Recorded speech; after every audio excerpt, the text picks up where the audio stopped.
Donc, remarquez que après le déluge, quand celui qu'on va appeler Noé dans la Torah va faire le sacrifice à Yahvé de certaines espèces d'oiseaux, euh, il va tuer les oiseaux physiquement.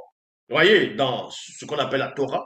Mais en fait, en tuant les oiseaux physiquement, il est en train d'honorer cette espèce d'oiseau-là. C'est-à-dire cette espèce de démons qui ont leur représentation par rapport au sacrifice qu'il est en train de faire. Donc tous les sacrifices que les Hébreux, les Israélites faisaient selon la Torah, ces sacrifices-là, que ce soit pour le bélier, que ce soit pour le bœuf, que ce soit pour euh, la chèvre, ainsi de suite, bref, l'agneau, c'était des incantations, mais voilées sous forme de sacrifice. Vous voyez. Donc, le fait de venir, on va prendre un Israélite ou un prêtre, il va tuer peut-être un agneau pour offrir un agneau, il va faire des rituels, il va faire des sacrifices. Ces sacrifices, en fait, sont des incantations.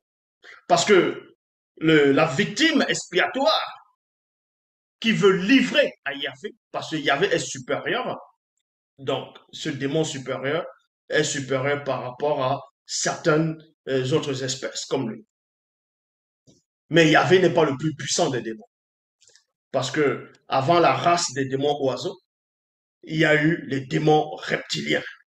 Dans les démons reptiles, les démons dragons. Eux, ils sont plus puissants que la race des démons Yahvé oiseaux et d'autres espèces. Donc, Yahvé n'est pas le plus puissant. Il est parmi, mais c'est l'un des favoris de Satan parce qu'il travaille beaucoup. Mais il a beaucoup de confusion.